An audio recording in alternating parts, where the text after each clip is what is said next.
warahmatullahi wabarakatuh.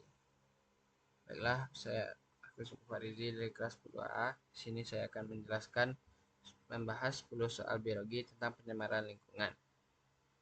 Yang pertama, apa yang dimaksud pencemaran lingkungan?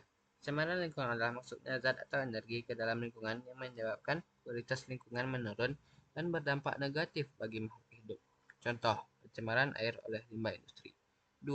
Jelaskan perbedaan antara perubahan lingkungan yang bersifat alami dan disebabkan oleh manusia. Perubahan yang disebabkan oleh manusia adalah perubahan lingkungan yang faktornya adalah campur tangan manusia dalam lingkungan. Contohnya itu seperti penebangan hutan, pencemaran karena limbah pabrik, dan urbanisasi. Sedangkan yang alami adalah pencemaran yang perubahan lingkungan yang terjadi tanpa campur tangan manusia seperti gempa bumi, gunung meletus, atau badai. Yang ketiga, mengapa peningkatan jumlah kendaraan bermotor dapat mempercepat pemanasan global?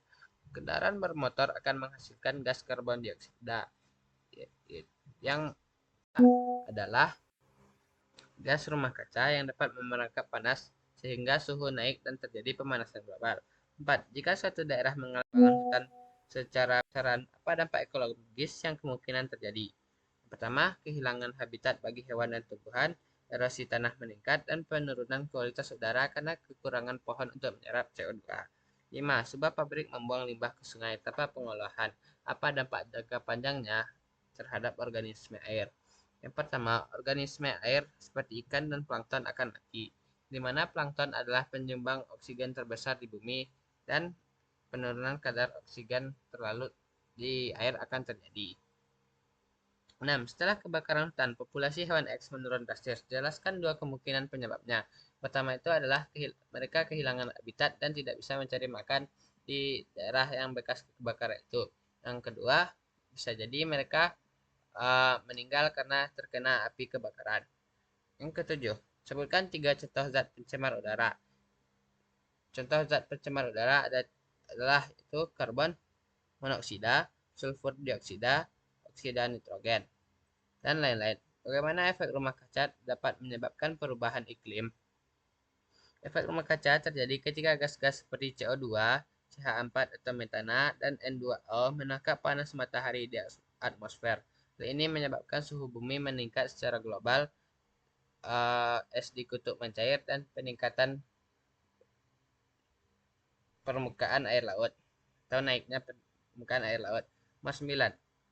Apa langkah yang dapat dilakukan untuk mengurangi dampak limbah plastik terhadap lingkungan? Mengurangi penggunaan limbah plastik atau reduce, mendaur ulang plastik atau recycle, dan memakai kembali plastik yang telah digunakan atau reuse. 10. Dua wilayah mengalami pencemaran tanah. Wilayah A cepat pulih. Tidak. Faktor apa yang mengaruhi ini? Pertama, jenis tanah. Tanah dengan organisme lebih aktif lebih cepat memulihkan diri. Kedua, jenis pencemaran. Beberapa bahan kimia lebih beracun dan lebih lama terurai. Mungkin saja di wilayah B, pencemarannya lebih parah. Kedua, curah hujan. Hujan akan membantu mencuci pencemaran. Sehingga mungkin di daerah B jarang terjadi hujan, sehingga pencemaran lambat ditangani oleh air hujan. Baiklah, sekian dari saya. Maaf atas segala kekurangannya. Terima kasih telah mendengarkan. Wassalamualaikum warahmatullahi wabarakatuh.